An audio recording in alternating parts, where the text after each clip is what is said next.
6.29 선언을 아시나요? 1987년의 뜨거운 6월은 대한민국 현대사에서 가장 격정적인 페이지로 기록되어 있습니다. 아스팔트 위를 가득 채운 최루탄 가스와 그보다 더 매캐하게 타오르던 시민들의 민주화 열망은 마침내 한 시대를 밀어내고 새로운 시대의 문을 열어젖혔습니다.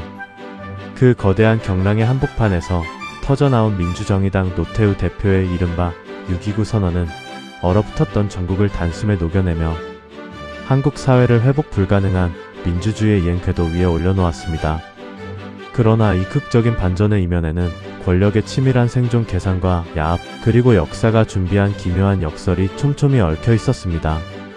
6.29 선언이 남긴 빛과 그림자를 제대로 이해하는 것은 단지 과거의 한 사건을 반추하는 데 그치지 않고 오늘날 우리가 누리는 제육공화국 체제의 태생적 한계와 가능성을 동시에 짚어보는 작업입니다. 당시 군부 독재 정권은 체육관 선거로 불리던 간접선거 방식을 고수하며 정권 재창출을 꾀하고 있었습니다. 박종철 고문치사 사건의 은폐 조작 폭로와 전두환의 4.13 호언 조치는 불에 기름을 부은 격이 되었고 마침내 이한열의 희생을 거치며 타오른 6월 민주항쟁은 정권을 붕괴 직전의 위기로 몰아넣었습니다. 전국적으로 수백만 명의 시민들이 거리로 쏟아져 나와 tuk제타도와 직선제 쟁취를 외치는 상황에서 군사력을 동원한 물리적 진압은 정권의 파멸뿐 아니라 국가적 파국을 의미했습니다. 바로 이 절박한 고비에서 발표된 6.29 선언은 표면적으로는 성남 민심에 대한 굴복이자 타협의 산물이었으나 내부적으로는 고도의 정무적 판단이 가미된 정권 연장의 승부수였습니다. 선언의 핵심 골자는 단연 국민이 직접 대통령을 선출하는 직선제 개헌의 수용이었습니다. 이와 함께 평화적인 정부 이양 야당 지도자 김대중의 사면복권 및 시국 관련 사범의 대대적인 석방, 인간 존엄성 존중과 기본권 신장, 언론기본법 폐지를 통한 언론 자유의 창달, 지방자치 및 교육자치 실시 등 8개 항의 획기적인 민주화 조치들이 발표되었습니다. 어제까지만 해도 야당과 시민사회를 공산주의 동조자로 몰아세우며 탄압하던 집권 여당이 하루아침에 야당보다 더 급진적인 민주화 방안을 내놓은 것입니다. 시민들은 환호했고 거리를 가득 메웠던 긴장감은 일시의 안도와 기대로 바뀌었습니다. 이로써 해방 이후 끊임없이 왜곡되어 온 헌정사는 마침내 정상적인 궤도로 복귀할 발판을 마련하게 되었습니다. 그러나 이 역사적 선언이 나오기까지 전두환 대통령과 노태우 대표 사이에서 어떤 교감과 사전 합의가 있었는지에 대한 진실은 권력의 심장부 안에서 오랫동안 베일에 쌓여 있었습니다. 훗날 출간된 양측의 회고록은 서로가 이 극적인 드라마의 주역임을 자처하며 엇갈린 주장을 내놓았습니다.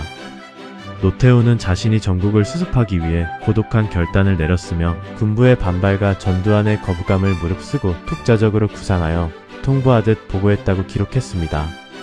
반면 전두환은 자신이 먼저 직선제 수용의 불가피함을 깨닫고 노태우에게 이를 제안했으며 후계자였던 노태우의 정치적 입지와 대중적 인기를 극대화하기 위해 노태우의 단독 결단과 대통령의 전폭적 수용이라는 연극적 연출을 기획했다고 반박했습니다.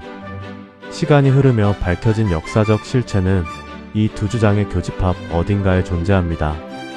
당시 실무 기획자들의 증언과 기록들을 종합해보면 두 사람은 파국적 파열음을 피하고자 일찌감치 직선제 수용이라는 큰 틀에서 합의를 보고 있었습니다. 전두환으로서도 군을 동원한 계엄령 선포가 가져올 국제적 고립과 1988년 서울올림픽의 파탄을 감당할 수 없었고 노태우 역시 체육관 대통령이라는 오명을 쓴 채로는 정상적인 국정 운영이 불가능하다는 점을 잘 알고 있었습니다.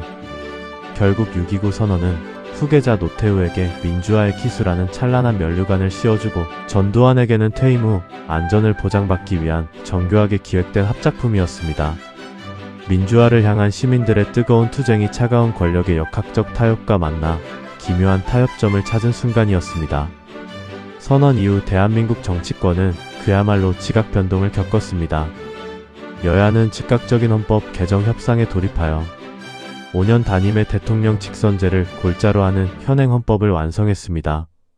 그러나 민주화의 승리를 자축하던 야권은 치명적인 자멸의 길로 접어들었습니다.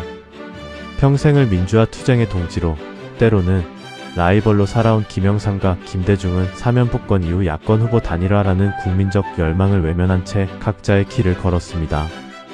통일민주당의 김영삼과 평화민주당을 창당한 김대중, 여기에 충청을 기반으로 부활한 신민주공화당의 김종필까지 가세하면서 전국은 순식간에 영남, 호남, 충청으로 갈라지는 극심한 지역주의 구도로 재편되었습니다. 결과적으로 1987년 12월에 치러진 제13대 대통령 선거는 한국 정치사의 가장 기이한 역설을 보여주었습니다.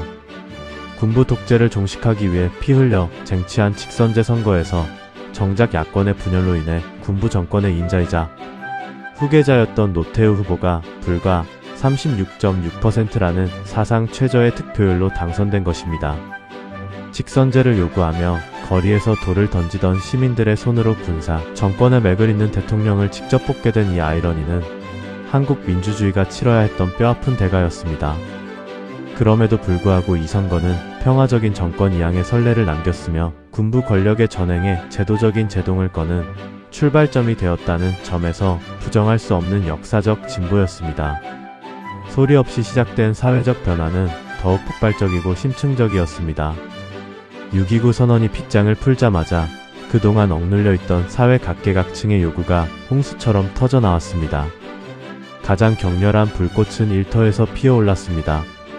그해 7월부터 9월까지 전국을 휩쓴 노동자 대투쟁은 단순한 임금 인상 요구를 넘어 군사 정권의 비호 아래 자행되던 기업들의 비인간적인 노동 통제에 대한 정면 도전이었습니다. 울산, 부산, 인천 등 전국의 주요 공업지대에서 노동자들은 스스로 민주노조를 결성하고 인간다운 삶을 외쳤습니다. 이는 한국 자본주의 체제의 고질적인 정경유착 구조에 균열을 내고 노동자를 시혜의 대상이 아닌 당당한 주체로 바로 세우는 계기가 되었습니다.